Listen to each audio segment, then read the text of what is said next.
Vamos a empezar con la verdadera escuela del río Hudson. Es decir, que el río Hudson va a ser el protagonista de la primera escuela pictórica realmente americana. Es decir, formada por pintores americanos, por pintores europeos que van a América.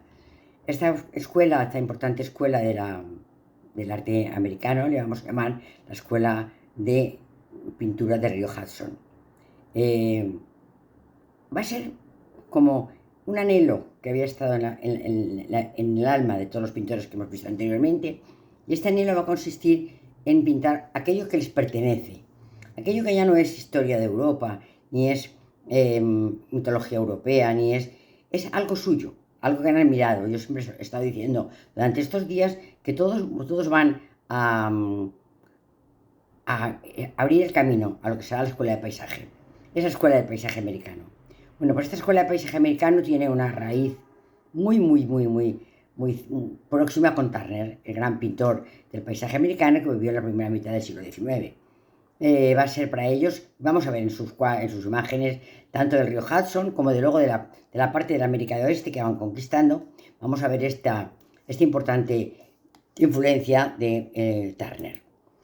Bueno, pues aquí tenemos pertenecientes a la escuela del río Hudson, que por nada pretendo que los aprendáis, yo comprendo que son cosas que son para olvidar, pero bueno, Thomas Cole, Asher Brown Durand, Frederick Edwin Church y Albert Biesart, esto es un alemán, van a ser los más importantes miembros de la escuela de Hudson, aunque hay muchos más. Pero una cosa sí que quiero que desde el principio destacar es que estos pintores los vamos a encontrar cuando vayamos con calma en el Museo Thyssen. Porque, como dijimos otro día, el barón Thyssen compra muchas de estas obras y se va a encontrar con que luego van a ser muy importantes en el mundo americano, porque son mucho lo que su propia historia. Aquí tenemos al río Hudson. El río Hudson nace en las montañas, en los lagos del sur de California, de Canadá, y recorrerá paralelo al mar toda la parte este de los Estados Unidos, llegando hasta la ciudad de Nueva York. Es el río que pasa por la ciudad de Nueva York. Bueno, pues aquí tenemos, pasa por Albany, llega a Nueva York y recorre toda la ciudad de Nueva York. Aquí le vemos en sus orígenes, en las montañas, y luego vemos cómo va recorriendo hasta llegar a Nueva York, siendo el río más importante de la ciudad de Nueva York. Esta es la trama urbana de Nueva York, recorrida por el río Hudson, con sus distintos puentes que la acompañan. Bueno, pues ¿qué es la escuela del río Hudson? Es la denominación que se da a un grupo de paisajistas estadounidenses de mediados del siglo XIX, con gran influencia, hemos dicho, del paisaje de Turner, el inglés Turner. Es la primera escuela estadounidense, entonces se centró en lo que pareció que era lo más importante para ellos, su paisaje. Los artistas percibieron que el Nuevo Mundo les ofrecía algo que estaban añorando, temas propios y únicos. Es decir, ellos no tienen historia, no tienen gente ni cuentos que explicar, y lo que tienen que explicar y lo que tienen que contar al mundo es su belleza, la belleza de su gran naturaleza. También, aparte del río Hudson, hemos dicho que también tienen en cuenta la expansión hacia el oeste, y van pintando los distintos paisajes que van encontrando en la frontera. Y tuvieron en común que eran grandes, yo digo que se sentían todos muy americanos, y tuvieron en común sentir admiración por este grandioso y espectacular paisaje, por esta naturaleza salvaje. Y decíamos, pintamos el país más hermoso del mundo. Se lo creían y así lo anunciaban y así lo pintaban. Por ejemplo, esta es una fotografía para que veamos qué tipos de paisajes se van a encontrar los pintores del río Hudson del próximo y luego lejano oeste. Más paisajes. Bueno, comenzaron con vistas del río Hudson y del valle de Catskill, y extendiéndose luego a zonas como Adirondacks y las montañas blancas. Allí es que engendraron nuevas escuelas que son también escuelas paisajistas, como si dijéramos hijas de la escuela del río Hudson. Llegaron hasta los Estados Unidos, hasta el oeste de los Estados Unidos, hasta las montañas rocosas. Los iniciadores ya hemos dicho que fueron Thomas Cole, Asher Brown Durand, Frederick Edwin Church, Albert Biestat y Jasper Francis Crosby. Esos fueron algunos de los grandes pintores que a lo largo de del siglo XIX luego ya pasará de moda, porque pasa una cosa muy trágica con estos pintores. Son muy importantes en un momento determinado y luego de repente llega el impresionismo, llegan las modas europeas y bueno, se olvidan. E incluso mueren en la pobreza muchos de ellos. Ha de llegar el siglo XX y XXI sobre todo para que se pongan de moda estas nuevas formas. Por eso decimos que es muy importante que el barón Thyssen compra estas obras y las tiene en el Museo de Thyssen. Hay mucho paisaje americano por esta visión que tiene este gran coleccionista. Aquí tenemos otro paisaje del río Hudson, que luego van a copiar. Bueno, pues todos habían estudiado en Europa, la mayoría de ellos, muchos de ellos en la escuela de Düsseldorf, muchos son de la escuela alemana. Se inspiraron también en paisajes, como decíamos, de Turner, pero también de Ruysdael, el gran paisajista holandés, que a su vez maestro de pintores como Turner, porque realmente el primer paisajista importante va a ser Ruysdael, que luego será maestro de Turner, de Constable y de todos estos pintores de la escuela americana. El paisajismo de Riohausen tendría pues una visión como por una más salvaje, más grandilocuente, ya que, vamos a ver, ellos relacionan el arte con la patria, con su tierra y con la religión, porque piensan que la naturaleza, al fin y al cabo, es una consecuencia de Dios. Bueno, pues el primero de ellos es Thomas Cole, que nace en 1801 y muere en 1849, primera mitad del siglo XIX. Como Turner, fue el pionero de la escuela, fue inglés de nacimiento, y su principal maestro de su juventud fue Claudio Lorena, el francés Claudio Lorena. Entonces se estableció en Nueva York en 1825 y empezó a pintar paisajes del río Hudson. Realmente logró un estilo muy elevado de paisaje, muy puro de paisaje, y como si fuese un equivalente, el paisaje a la moral de la pintura de la historia. Es decir, para él el paisaje tiene la fuerza moralizante de la pintura de historia. Pintó también temas bíblicos, como por ejemplo fue la expulsión del jardín del Edén, que se encuentra en el Museo de Boston, pero ya hemos dicho que lo que es importante en ellos es que para ellos el paisaje es su historia, y para ellos la historia tiene un poder moral. Hemos de entender que son grupos todavía de gente muy puritana y muy religiosa y muy estricta moralmente hablando. Comenzó su carrera como xilógrafo y de hecho en 1919 emigró con sus padres a Estados Unidos y continuó trabajando como grabador, pero pronto entró en la Academia de Pensilvania, la primera academia que se formó en los Estados Unidos en 1805, y pintó bellos paisajes. También elaboró retratos y 2 años después se trasladó con Castile sobre el río Hudson y después a las montañas blancas de New Hampshire. Y pintó todos estos paisajes acompañando a Castile. Estas son las montañas de New Hampshire, las montañas blancas, que luego él va a pintar. Esto es un otoño maravilloso en las montañas blancas de New Hampshire. Aquí vemos el invierno en estas montañas. Esto es uno de los paisajes de una de las cascadas que se encuentran allí en el otoño. Esto es el invierno. Y aquí tenemos una de las pinturas de la cascada de Catonsville. Bueno, Cole toma apuntes al aire libre y luego elabora sus obras en el taller. Hemos dicho anteriormente que la concepción del arte paisajista de la escuela de Hudson es trinitario, es decir, arte, religión y naturaleza. Yo añadiría a esto que todo esto es su historia. Van a reflejar su historia a través del arte, de su religión y de la naturaleza, porque la naturaleza es una obra de Dios. Hace una serie que se llama El viaje por la vida, formado por 4 lienzos que representan la infancia, la juventud, la madurez y la vejez. Como veis, son obras de gran simbolismo y utilizando el paisaje como elemento transmisor de este simbolismo. Viajó por Europa, donde estudió con ahínco la obra de William Turner. Bueno, pues el viaje de la vida, el primero la infancia. Aquí tenemos a un niño en una barca, en un paisaje muy típico del mundo americano, de las montañas rocosas del mundo americano. Aquí tenemos un viaje de la vida, la juventud, de 1840. Aquí tenemos el viaje de la vida, la virilidad. Y aquí tenemos el último, el viaje de la vida, la vejez. Las 4 obras que van a representar la vida de un hombre a través del paisaje. Él va a buscar paisajes que evoquen la infancia, que evoquen la juventud, que evoquen la madurez y que evoquen la vejez. Bueno, pues también Thomas Cole va a hacer una una serie sobre el curso del imperio. Es decir, va a ser como una alegoría sobre la civilización humana. En este caso tiene que trasladarse a Europa, porque esto no lo puede encontrar en las tierras americanas, aunque bien podría también haber hecho el curso del imperio a través del paisaje, pero no lo hace. Viene a buscar temas iconográficos europeos. Esto está en la National Gallery. Son estos 5 cuadros que están expuestos en la National Gallery y él va contando cómo el imperio va naciendo y se va desarrollando y va muriendo. Aquí tenemos, por ejemplo, los 5 cuadros que van a conformar este estudio del imperio naciente y de la vida del imperio. Por ejemplo, aquí tenemos uno, vemos un paisaje maravilloso en el centro, una edificación del mundo griego.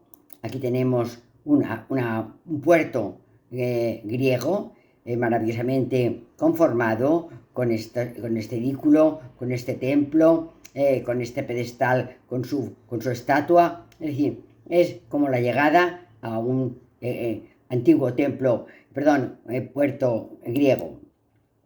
Aquí tenemos también una visión que yo me recordaría también, el mundo romano. Aquí ya tenemos el arco que nos está indicando que el mundo romano ha llegado, y esto puede ser muy bien, pues la antigua Roma, una de las visiones de la antigua Roma. Y aquí tenemos también otra vez una visión romana con un capitel, una columna como protagonista, con un capitel corintio, con una construcción en arcos de medio punto, otras con dinteles. Esta es la construcción griega, esta sería la construcción romana. Este es el puente con los arcos romanos, la columna con el capitel de origen griego. Es decir, una síntesis del mundo griego y el mundo romano como la historia del imperio.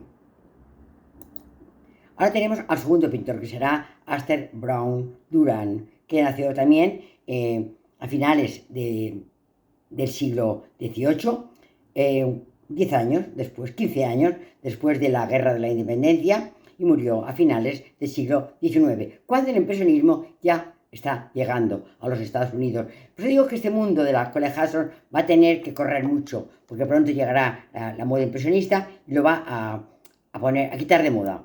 Aquí tenemos a nuestro pintor Astor Brown Durand. Brown Durand, un retrato suyo. Es un pintor y grabador estadounidense, también de la escuela del río Hudson. ¿Y qué es lo que le encargan? Que como grabador grabe aquel cuadro que hablábamos el primer día. De John Trumbull. De John Trumbull, que era aquel pintor que le habían encargado que hiciese un cuadro de la Declaración de Independencia que estaba en los billetes de $1. Bueno, pues a nuestro pintor le van a encargar ahora que haga un grabado de este cuadro. Es decir, porque era, ya digo, el mejor grabador del país. Sus intereses cambiaron y pasó del grabado a la pintura. Y bueno, pues acompañó a su amigo Cole a la expedición al lago Shrom en los montes Adirondacks.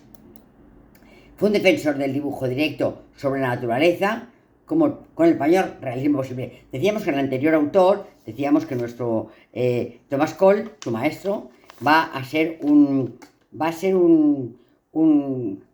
tomará apuntes para el aire libre, pero luego sus cuadros terminarán en el estudio. En este caso no va a ser así. Es un defensor del dibujo directo, porque piensa que esto es lo que realmente le va a dar mayor realismo. Es decir, que también como el anterior, habla de pintura, de arte y de religión, como que la naturaleza fuese una inefable manifestación de Dios. Es reconocido por sus cuadros de espíritus afines, en el que aparece una montaña con su amigo Thomas Cole, que ha sido su maestro, su amigo, su compañero de viajes.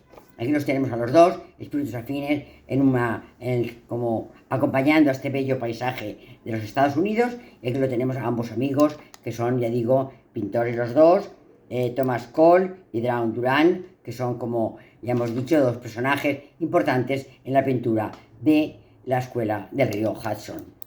Bueno, estos son las montañas blancas, que también es ya estamos nos hemos apartado del río Hudson, ya nos vamos caminando hacia la frontera con el oeste.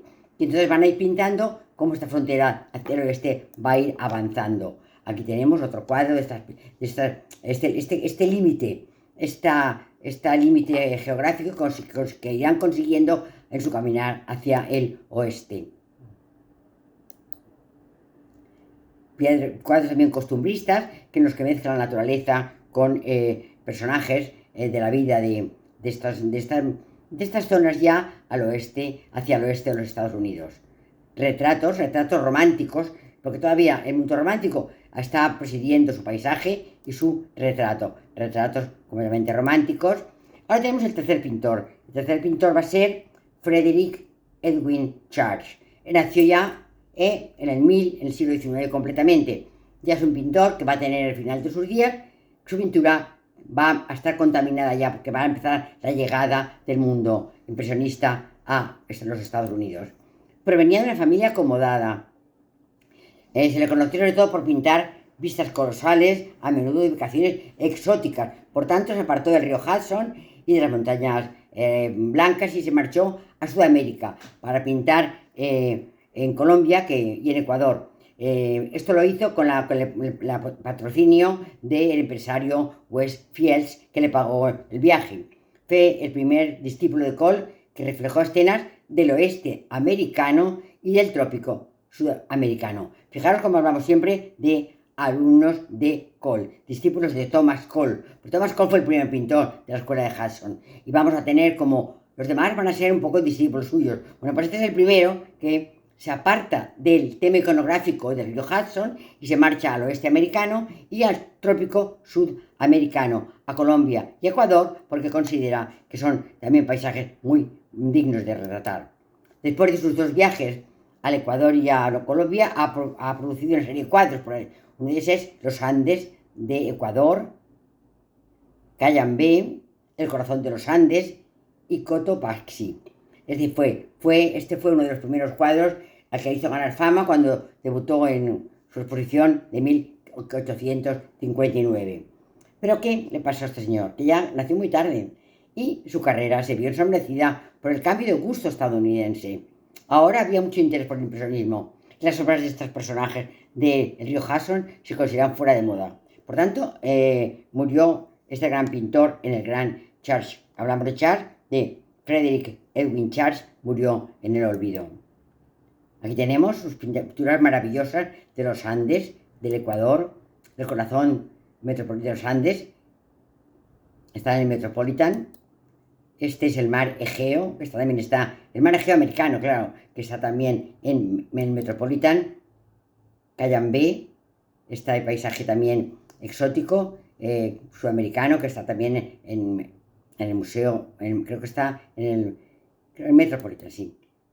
Cotopaxi, los grandes cuadros que pinta ya fuera del río Hudson, ya al sur, en el trópico, en Ecuador y en Colombia. Bueno, y esto es uno de sus cuadros más famosos, porque aquí se nota el espíritu que tienen los americanos, los pintores americanos. Yo os he dicho muchas veces que los personajes de las colonias van a tener una cosa en común. Son ingleses, pero se sienten de pronto muy americanos.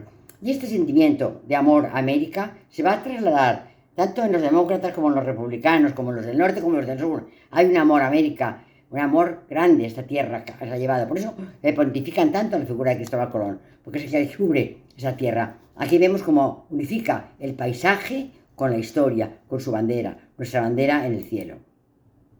Este es un paisaje sudamericano de nuestro pintor, de Edwin Church, que se encuentra en el Museo Thyssen-Bornemisza. ¿Veis? Os decía que os ibais sacando los paisajes, las imágenes que el barón Thyssen compra cuando esto realmente está ya muy poco acreditado. Primero es desconocido y luego ya empieza a perder fama porque los pintores ya tienen que combatir con el nuevo impresionismo y entonces el pintor, el barón por poco dinero puede comprar estos cuadros. Esto es una pintura del Metropolitan, que está en el Metropolitan, del Partenón de Egipto. Bueno, el siguiente pintor va a ser Bierstadt. Bierstadt es un pintor estadounidense, pero con ascendencia alemana, también caracterizado por sus grandiosas escenas del oeste, en este caso de los Estados Unidos. Cuando tenía 2 años, sus padres emigraron junto con dos hijos y se fueron a Massachusetts. Diesta comenzó a dibujar y a pintar como autodidacta. Y también se interesó mucho por la fotografía, por el daguerrotipo, perdón. El daguerrotipo y la fotografía eran dos técnicas que utilizaban sus hermanos. Poco a poco recibió influencias de Turner, como todos, y marchó a pintar al extremo oriente, ya al extremo oeste, a las bonitas, a las bellas tierras de la Sierra Nevada de California. Bueno, pintó las montañas rocosas que están en el Museo de Metropolitan de Arte de Nueva York. Y también pintó las cataratas de Niágara, como muchísimos de ellos. Pero en 1959 viaja al oeste, con un equipo de topografía, porque le mandan que haga topografía de algunos lugares, sobre todo de las montañas rocosas. Allí hace una descripción y una pintura de cada planta, cada animal, que son fácilmente identificables, incluso hace una zonificación climática por la altitud de la zona, porque va a hacer un estudio topográfico y climatológico de los distintos puntos de las amplias montañas rocosas del oeste.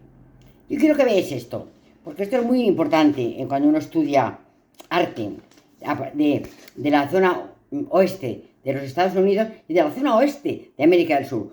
Cuando uno estudia, por ejemplo, a los incas, a los paracas, a los michú, a todos los habitantes precolombianos de América del Sur, tiene que hacer constancia de esto. Seguramente habéis oído hablar de, este está en Baiba, es decir, que es decir, una especie de, perdón, Baiba, digo, esto es un valle maravilloso, que son los valles de Jamba. Es decir, valles, ¿por qué se hablan de estos valles? Porque todo el litoral oeste de los Estados Unidos está colonizado por una cadena montañosa. Es decir, todo el oeste americano y todo el oeste de Sudamérica es una cadena montañosa que está atravesada por ríos, como en este caso el río Sacramento, el río Padre, y aquí tenemos también el río American. Estos tres ríos conformarán el río que desembocará en la bahía de San Francisco. Bueno, pues estos ríos harán una serie de valles. Entonces, estos valles tan bellos van a ser los que habiten luego estos pueblos primitivos y luego las grandes ciudades. Bueno, pues esto es lo que van a ir ellos a retratar. Esta serie de valles que aparecen en toda América. Es decir, que toda América del norte y el sur está recorrida por una cadena montañosa paralela al mar, en este caso al Pacífico. Bueno, pues aquí tenemos los meandros que se van a dar en esta zona de valles que atraviesan la cadena montañosa. Bueno, los valles es el valle de Jauja. Por eso, como dicen, uno está en Jauja. ¿Jauja qué quiere decir? Que uno está en Jauja. El valle de Jauja no está aquí, está en Ecuador, en el sur. Pero es exactamente igual. Son zonas, como esta que estamos viendo, muy bellas, con meandros, que son los valles que están entre la cadena montañosa y el mar Pacífico. La cadena montañosa y el valle que nos lleva hacia el mar. La cadena montañosa. Estos son los paisajes de la zona de California, el mar de California. Bueno, pues estas cataratas que se encuentran por allí también se encuentran en el Museo Thyssen. Otro de los pintores que vamos a encontrar también dentro de la escuela de Hudson va a ser Jasper Francis Crosby. Francis Crosby, nació ya también en el siglo XIX pleno. Para nada ya estaba muy establecida. Los Estados Unidos llevaban 50 años de vida y murió en el año 1900. Fue un niño enfermizo y no pudo ir al colegio. Aprendió a dibujar por sí mismo y sus primeros dibujos incluyeron bocetos de paisajes dibujados en sus cuadernos, en los márgenes de sus libros, en cualquier lugar que podía, encontraba, pintaba. Esto es el paisaje del lago Greenwood. Esto es Greenwood pintado a distintos momentos, por el día, por la noche. Un paisaje del lago. Bueno, esto también se encuentra en el Museo Thyssen, muy bonita. ¿Veis cómo hay obras de casi todos los pintores de la escuela de Hudson? A ver si un día, tengo tiempo y voy al Museo Thyssen con calma y fotografío cada uno de los estos cuadros que encontramos de la escuela de Hudson y hablamos de la escuela de Hudson en el Museo Thyssen-Bornemisza en Niza, que es muy importante, por esto digo, porque el varón se tuvo esta intuición de comprar cuadros que en aquel momento no eran ni conocidos, ni famosos, ni caros. Bueno, pues se formó como arquitecto y se estableció un estudio en 1843. Viajó al extranjero, residió varios años en Londres, envió sus cuadros a la Royal Academia, a la Exposición Internacional y a la Exposición Internacional, perdón, de 1862. Tras su vuelta a casa, abrió un estudio en Nueva York y se especializó en paisajes fundamentalmente otoñales del noreste de los Estados Unidos.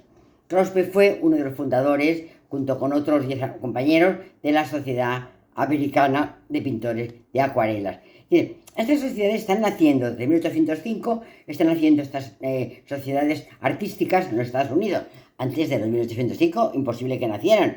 La Guerra de la Independencia fue en 1880, anteriormente eran 13 colonias de colonos agrícolas. Es que esto no hay que perderlo de vista. Estamos hablando de 50, 40, 60 años de vida de los Estados Unidos y de 150 años de la llegada de los primeros colonos a los Estados Unidos. Gente que la historia no está para ellos. Si la comparamos con la historia pues de Europa, desde los egipcios, pasando por los griegos, pasando por los romanos. Murió en el anonimato, porque ya hemos dicho que su arte pasa de moda. Y entonces llega la escuela impresionista, llega la modernidad y ahí... Entonces fue redescubierto por los modernistas y coleccionistas en el 1960. Imaginaos que es cuando el barón Thyssen, que está muy espabilado, comprará cuadros de ellos. Hoy se pueden encontrar los cuadros de Crosby en cualquier museo importante de los Estados Unidos. Y además es como os decía, durante todo el rato estoy diciendo lo mismo, que sus cuadros son muy apreciados por los americanos, porque ya les digo, son su historia. Acordaos que hablan de pintura, naturaleza y Dios. Hablan de que su historia es esto, la naturaleza, que es una obra de Dios, y que lo que ellos tienen propio, lo que ellos pueden ganarse de ello, es la naturaleza. Vamos a ver el otoño en el río Hudson de este pintor. Miren qué maravilloso. Imagen del otoño en el río Hudson. El otoño en el río Hudson. Este es un viaducto muy importante de esta ruca que está en Pensilvania y que él pinta también en un cuadro romántico, paisajístico, y en el cual se ve ya este mundo que empieza a hacerse importante, el mundo de los Estados Unidos de América. Bueno, luego tenemos, aparte de la pintura del río Hudson, que hemos dicho que es la primera escuela pintórica de los Estados Unidos, la primera escuela que considera que el arte y la naturaleza es la palabra de Dios, la primera escuela que considera que la naturaleza americana, por su grandiosidad, por su belleza y por su amplitud, es una obra de Dios y por tanto es su historia. Pero aparte de ellos tienen costumbres y ahora también les gusta pintar su vida cotidiana. Esto es la pintura costumbrista americana. Y tenemos como el más importante representante de los pintores costumbristas americanos a Sidney Monk, que va a crear una especie de escuela, que es su casa, como un hogar para los pintores. Ya lo vamos a ver. Nació en 1830, nació la pintura de género, motivada ¿por qué? Porque aparece la ilustración en periódicos y en revistas, y entonces han de pintar lo que está ocurriendo en estos periódicos y en estas revistas. Entonces la ilustración en periódicos y revistas se hacía dibujando, no fotografiando. Y entonces William Sidney Monk fue pintor de género estadounidense contemporáneo de la escuela de Hudson. Es decir, que a la vez que la escuela de Hudson van a pintar estas costumbres, la vida cotidiana. En 1824 empezó a aprender a dibujar de su hermano Henry y se formó en la Academia Nacional de Dibujo de Nueva York, que se había creado en 1826. Se puso enfermo y tuvo que volver a su pueblo y allí permaneció durante mucho tiempo. Después se ganó la vida como retratista en Nueva York. Aquí le tenemos como retratista, maravillosamente representado como un retratista romántico todavía. Retratista romántico, de grandísima calidad, aunque luego va a ser pintor costumbrista, pero aquí le vemos como pintor retratista. Es como se gana la vida cuando él tiene que regresar a Nueva York después de la enfermedad que ha sufrido. Bueno, aquí tenemos un cuadro costumbrista, un agricultor vestido muy elegante, que está viendo el estado de esto de maíz. Aquí tenemos a uno un dibujo de un señor que se está vistiendo de bombero, es un americano que se ha convertido en bombero voluntario para ayudar a cuidar un incendio. Aquí vemos un grupo de agricultores descansando en la siega. Mirar cómo aparece el personaje ya de color en este mundo. ¿Es un esclavo? ¿No es un esclavo? Bueno, pues seguramente sí lo es. Aquí aparece también otra escena en la cual han puesto una especie de trampa para cazar conejos, y aquí tenemos a dos personajes con su trampa de conejos y con su caza. Una escena familiar del padre, la chica y el que la corteja. El padre le está aconsejando que se fije en una serie de cosas, porque un hombre no es lo que aparenta, sino lo que realmente es. Le está diciendo, bueno, pues fíjate, si es educado, si es afable, si es moral, si le gusta nuestra tierra. Está aconsejando a la hija. Bueno, decíamos que había creado una especie de escuela. Bueno, no es una escuela, es una casa, le llaman Mount House, que es la casa suya, la casa de William Seymour Mount. Eso es su casa, que va a ser como un refugio, su casa y estudio, una granja en Stony Brook. Es como un hito histórico nacional. En ella van un círculo de pintores y literatos. Fue uno de los primeros artistas estadounidenses que hace esto, crear una escuela y además pintar al aire libre tanto trabajos de género como trabajos de paisaje. Sus obras son composiciones sencillas, pero con excelentísimo dibujo, así como un gran cromatismo y luminosidad. Es decir, que son temas sencillos, porque claro, al fin y al cabo estamos hablando de la vida cotidiana, estamos hablando de obra costumbrista. Aunque nunca viajó fuera de los Estados Unidos, ya conoció la pincelada suelta. Ya empezó a meter en sus cuadros paisajistas y en sus cuadros de género esta pincelada impresionista. La colección más amplia de sus obras se encuentra en el Museo de Long Island. Esta es una de sus primeras. Este es un músico en la puerta de una especie de granja que está interpretando música. Vemos qué maravillosa profundidad es a través de la puerta, cómo ubica también los personajes, el volumen que le da a esta especie de granero, el personaje tocando el violín en la puerta, pintura costumbrista. Aquí tenemos el mismo lugar en el cual se ha organizado una fiesta que tiene como un poco de dejo española, y es que realmente California ha sido española. En California las costumbres españolas y el folclore español está muy arraigado. Entonces aquí tenemos estos bailes que recuerdan el mundo. Aquí tenemos al violinista. Digo que es de una calidad extraordinaria, la luz maravillosa, la carnación perfecta, la pincelada suelta para los alrededores, la pincelada plana para facies, para el vestido, para las manos, una gran calidad, una iluminación absolutamente dirigida, pero discreta, tranquila, igual que esto, un pintor de color, un músico de color, un color tamizado, es decir, que con un brillo muy característico en su cara, esta pintura un poco de pincelada suelta que aparece en el entorno. Otro pintor, es que tiene una calidad extraordinaria, las facies son de una calidad extraordinaria. Otra pintura de género, donde están un grupo de gente con una copa de más, bailando al sazón de las palmas. Este es un anciano al que se le ha caído su jarra de agua y está intentando pasar la barandilla para recogerla. Una escena de género, una escena cotidiana. ¿Cómo es esta? La fiebre del oro. Están leyendo en el periódico de San Francisco, es donde se encuentra oro, para organizar partidas para ir a recoger este maravilloso metal que les va a hacer ricos. Aquí tenemos también a dos hombres ya leyendo, ¿veis? Como están leyendo ya las publicaciones que están apareciendo. Y estas publicaciones están ilustradas con pinturas de este tipo. Esto es decir, que es un poco como un feedback. La ilustración hace que tenga la necesidad de pintura, y la pintura de género nace de la ilustración. Es decir, que la ilustración claro, por supuesto, de libros y sobre todo de periódicos.